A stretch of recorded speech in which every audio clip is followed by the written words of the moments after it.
Welcome back to the second half of the review of Silvana Estrada, Vendrán, Suaves Lluvias. Not even close, but please don't have a go at me. We're on track 6 and we're having a lovely time. I think quality is the buzzword, clarity, her voice.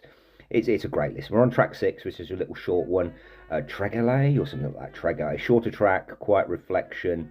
You know, lovely for sure, but not adding too much for me at this point in the album. Maybe one that if I could understand the words in Spanish, then it would help. 7 out of 10. And then track 7, Como Un Pajaro. Feels like a transition track. The birds still fly, the fish still swim, life goes on. You know, it's often tough, but, you know, at least we're here to enjoy it for now. Love the whistling on this. That's the sort of real ear grabber. I said it before on the last review, but, you know, this is foreground music that sounds like background music. The closer you listen, the better it is. And that track is wonderful. Wonderful. 9 out of 10. Track 8, Un Rayo de Luz. Not a track that stood out for me on my 10 listens. Drags a little bit. And for the first time, I'm beginning to think, oh, I'm quite looking forward to my next album now. I missed the beats and the bass lines from earlier a little bit. Too little happens in too long a time. You know, a slight orchestral ending is a payoff to a level, but not enough for me. 7 out of 10. Track 9, No Te Vayas Sin Saber. Back on track, if not in tempo-wise, certainly in melody. I love the melody on this one. It feels like the hope is back somehow, and thankfully there is a bit of a bass line and drums come in later anyway.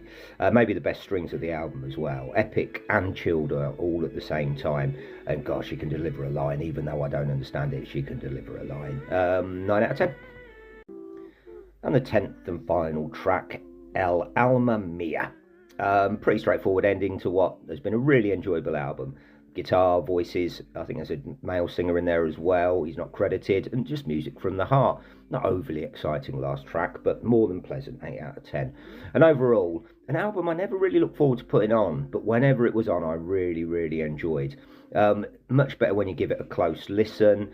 You know, it's good background music, but it's great foreground music. It's great headphone music, especially if you can, I don't know, have a lie back with a scented candle or something. You'll really enjoy that. But it's such a huge, obvious talent.